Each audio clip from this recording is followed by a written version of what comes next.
জানিয়ে দেব গুরুত্বপূর্ণ আপডেট বাংলা সংবাদ। শুরুতেই সংবাদ শিরোনাম, পরে বিস্তারিত। আমদানির খবরে কমেছে দেশি আলুর দাম।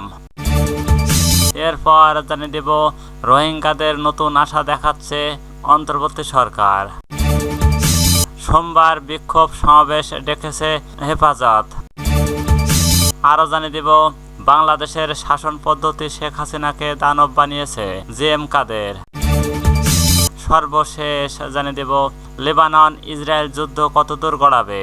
এতক্ষণ শুনছিলেন সংবাদ শিরোনাম, এবার বিস্তারিত। তার আগে অনুরোধ থাকবে আজকের এই ভিডিও সম্পর্কে আপনার মূল্যবান মতামত। ভিডিওটি ভালো লাগলে লাইক, কমেন্ট ও শেয়ার করে অন্যকে দেখার সুযোগ করে দিন। আমদানির খবরে কমেছে দেশি আলুর দাম। ভারত থেকে আলু আমদানির খবরে কমতে শুরু করেছে দেশি আলুর দাম। কেজি প্রতি প্রকার ভেদে কমেছে 2 থেকে 3 টাকা। বর্তমান দেশি বড় জাতের আলু 42 থেকে 45 টাকায় এবং দেশি ছোট জাতের আলু 48 থেকে 50 টাকা দরে বিক্রি হচ্ছে।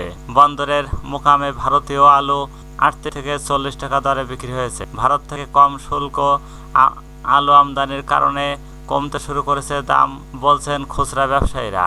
দাম কমাতে কিছুটা স্বস্তি ফিরেছে সাধারণ ক্রেতাদের মাঝে। বৃহস্পতিবার দুপুরে হিলির কাঁচা বাজারে ঘুরে এই তথ্য পাওয়া যায়।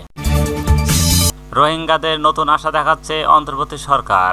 বহু বছরের ক্লান্তি, সহিংসতা ও অনির্দিষ্ট জীবন কাটানোর পর গত মাসে বাংলাদেশে শেখ হাসিনা সরকারের পতন রোহিঙ্গা শরণার্থী সঞ্জিদাকে অনুপ্রেরণা দিচ্ছে। অত্যাচারের মুখে মিয়ানমার ছেড়ে বাংলাদেশে অস্থায়ী শিবিরে আশ্রয় নিয়েছেন তার মতো আরও কয়েক লাখ রোহিঙ্গা। 2017 সালে 7.5 লাখ রোহিঙ্গার জন্য বাংলাদেশের সীমান্ত খুলে দিলে এই পদক্ষেপের জন্য বিশ্ব জুড়ে প্রশংসিত হন। মিয়ানমারে সেই সময় সেনাবাহিনীর ভূমিকা নিয়ে চলছে জাতিসংঘের গণহত্যা বিষয়ক তদন্ত, কিন্তু এর পরের বছরগুলোতে বাংলাদেশের এই শিবিরগুলোতে বেড়েছে অপুষ্টির হার, বন্দুকযুদ্ধের ঘটনা। তাই হাসিনার পতনের পর কিছুটা আশার আলো দেখছেন অনেকেই। বার্তা সংস্থা AFP-কে 42 বছর বয়সী সঞ্জিদা বলেন, আমরা আমাদের বাচ্চারা ভয়ে থাকে রাতে গোলাগুলির জন্য। আশ্রয় শিবির চত্বরে স্কুল পড়ুয়া ও বাচ্চাদের জন্য হাতে গোনা কয়েকটি শিক্ষা কেন্দ্রে আছে, যার একটিতে পড়ার সঞ্জিতা। এই অভিজ্ঞতার ফলে তার গোষ্ঠীর গভীরে থাকা সমস্যাগুলি আরও কাছ থেকে দেখার সুযোগ পান। সোমবার বিক্ষোভ সমাবেশ ডেকেছে হেফাজত। হযরত মুহাম্মদ সাল্লাল্লাহু আলাইহি নিয়ে কটূক্তি, প্রতিবাদ ও দায়ীদের দ্রুত গ্রেপ্তারের দাবিতে আগামী সোমবার 30 সেপ্টেম্বর রাজধানী বিক্ষোভ মিছিল ও সমাবেশে ডাক দিয়েছেন হেফাজত ইসলাম বাংলাদেশের ঢাকা মহানগর শাখা। এই দিন বিকাল 3টায় বাইতুল মোকাররমের উত্তর গেট অনুষ্ঠিত হবে। এতে প্রধান অতিথি থাকবেন হেফাজতের মহাসচিব আল্লামা শায়েখ সাজিদুর রহমান। বৃহস্পতিবার 26 সেপ্টেম্বর এক বিবৃতিতে এই কর্মসূচি ঘোষণা করেন হেফাজত ইসলাম বাংলাদেশ ঢাকা মহানগর সভাপতি মাওলানা জুনায়েদ আল হাবিব ও সেক্রেটারি মাওলানা মামুনুল হক। বাংলাদেশের শাসন পদ্ধতি শেখ হাসিনাকে দানব বানিয়েছে জিএম কাদের। বাংলাদেশের শাসন পদ্ধতি শেখ হাসিনাকে দানব বানিয়েছে বলে মন্তব্য করেছেন জাতীয় পার্টির চেয়ারম্যান গোলাম মোহাম্মদ জিএম কাদের। তিনি বলেন, বাংলাদেশের শাসন পদ্ধতি শেখ হাসিনাকে দানব বানিয়েছে। আমাদের সাংবিধানিক সরকারকে অসীম ক্ষমতা দেয়, এই কারণে যে কোনো রাজনৈতিক দল দানব পরিণত হতে পারে।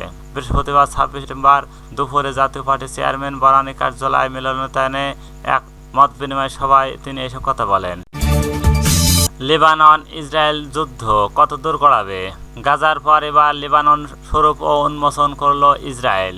বর্বর আর নৃশংসতা হামলায় একের পর এক প্রাণনাশের নজির গড়ছে মধ্যপ্রাচ্য বিস্ফোরা খাত এই দেশ। অল্প কয়েকদিনের ব্যবধানে শত শত মানুষ প্রাণ হারাচ্ছে বৈরুতে। জাতিসংঘ মহাসচিব বারংবার বলছেন যেন লেবানন আরেকটি গাজা হয়ে না ওঠে, তবে তার কথাই যেন সত্যি হলো। গাজায় এই পর্যন্ত 41,000-এর বেশি মানুষ হত্যা করেছে ইসরায়েল। লেবাননেও একই কায়দায় নিরীহ মানুষের হত্যা করছে দেশটি। কত মানুষ মরবে। গত 17-18 সেপ্টেম্বর ওয়াকি টোকি ও পেজার বিস্ফোরণ মাধ্যমে লেবাননের সুকৌশল ও মানুষ হত্যা করছে ইসরায়েল। এরপর কৌশল বাদ দিয়ে সরাসরি মাঠে নেমেছে মানুষ খেকো এই হায়নার দল। গত 20 অক্টোবর থেকে দেশটিতে পুরো দমে হামলা শুরু করেছে ইসরায়েল। মাত্র এক সপ্তাহের মধ্যে ব্যবধানে 620 জনের প্রাণ কেড়ে নিয়েছে বোমা, রকেট ও ক্ষেপণাস্ত্রের হামলায়।